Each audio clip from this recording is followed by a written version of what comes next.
मैं सबसे पहले इन बच्चों के जोश और जज्बे को सलाम करता हूं कि छात्रों की डिमांड के लिए, क्योंकि बहुत समय से छात्र डिमांड कर रहे हैं कि छात्र संघ चुनाव हो, गवर्नमेंट चुनाव नहीं करा रही है।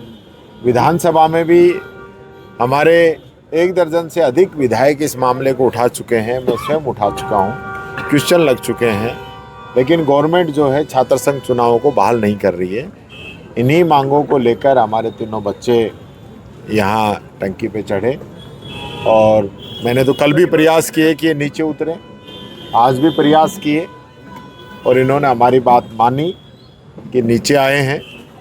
सरकार से वार्ता हुई है, सरकार ने किसी भी प्रकार का कोई केस नहीं लगाने का, डिप्टी सीएम साहब से एक डेलीगेशन को मिलाने का और एक डेलीगेशन सीएम साहब से मिलाने का हमसे वादा किया है। और मैं समझता हूँ सरकार जो है, डिप्टी सीएम साहब और सीएम साहब जब मिलेंगे तो इन बच्चों की मांगों पे ज़रूर विचार करेंगे। और मैं ये कहना चाहूँगा इस सरकार को कि सरकार को बच्चों की भावनाओं को ध्यान में रखते हुए, आज पूरे देश में आप देख रहे होंगे जिस प्रकार से छात्र और युवा अपनी डिमांड्स को लेके मुखर हुए हैं। पहले बोलते नहीं था, बोलने लगे हैं। सरकार को सुनना पड़ेगा, ये लोकतंत्र है। लोकतंत्र के अंदर जनता की आवाज़ को दबाया नहीं जाता है, जनता की आवाज़ को सुना जाता है। हमारा संविधान यही कह रहा है, जनता के लिए, जनता के द्वारा जो चुनाव होता है वो जनता के लिए काम करता है।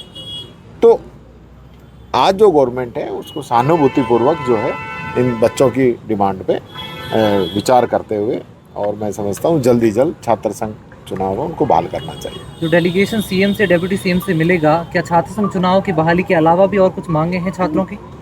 देखिए, ये छात्र तय करेंगे। अभी मुख्य जो मांग छात्र संघ चुनाव की है और दिल्ली के अंदर जो एक राष्ट्रव्यापी हमारी जो डिमांड है कि अमित शाह जी ने जो बच्चों पे लाठीचार्ज किया है उन पे भी, क्योंकि उनका एक्शन तो ये ले नहीं सकते यहाँ वाले, ये एक्शन तो दिल्ली में जो लोग बैठे हैं, नरेंद्र मोदी जी बैठे हैं, उनको लेना है।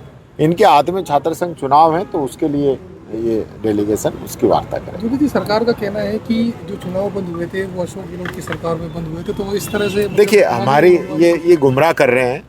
हमारी सरकार में शुरू हुए थे, हमारी सरकार ने जो इलेक्शन बंद थे उनको शुरू किया था आखिरी ईयर में, क्योंकि उस समय चुनावी वर्ष था, डिले हो गया था, 2 महीने के बाद ही जो है विधानसभा के चुनाव होने थे।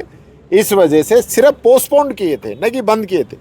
पोस्टपोन का मतलब है थोड़ा आगे सरकाना, बैन नहीं लगाया था। इन लोगों ने बैन लगा रखा है। ये गुमराह करते हैं बच्चों को कि हमारी गवर्नमेंट ने बंद किए थे, और ऐसा कौन सा काम है जो हमारी गवर्नमेंट ने बंद किया और आपने शुरू नहीं किया हो। हम तो जो शुरू करते हैं उसको उल्टा आप बंद करते हो, तो हमने बंद कर दिया तो आप शुरू कर दो। अगर इसमें भी आप बड़े बनते हो तो बड़ा ही आप ले लो। हमने कोई चुनाव बंद नहीं किए थे, पोस्टपोन किए थे। बच्चों से तो करो बात 3 दिन से। हाँ, संघर्ष करने की बात है। अपना संघर्ष बताना पड़ेगा। लगातार आप लोग छात्र यहाँ पर हैं, कुछ छात्र यूनिवर्सिटी के अंदर प्रदर्शन कर रहे हैं। क्या लगता है आपको, अलग अलग टुकड़ों में बढ़कर जब छात्र प्रदर्शन करेंगे तो सरकार सुनेगी? अलग अलग टुकड़ों में नहीं, हमारी एक ही मांग है, हम सब यूनाइटेड होकर लड़ाई लड़ रहे हैं और आगे भी लड़ाई लड़ते रहेंगे। मैडम, 2 दिन और एक रात एक सवाल सबसे काफी परेशानी हुई आप तीनों को। हम राजस्थान की वीरभूमि से हैं और हम जब हमारा लोकतंत्र अधिकार छीना जा रहा है उसके लिए लड़ने पर हमें कोई परेशानी नहीं होती है। ठीक है, इनसे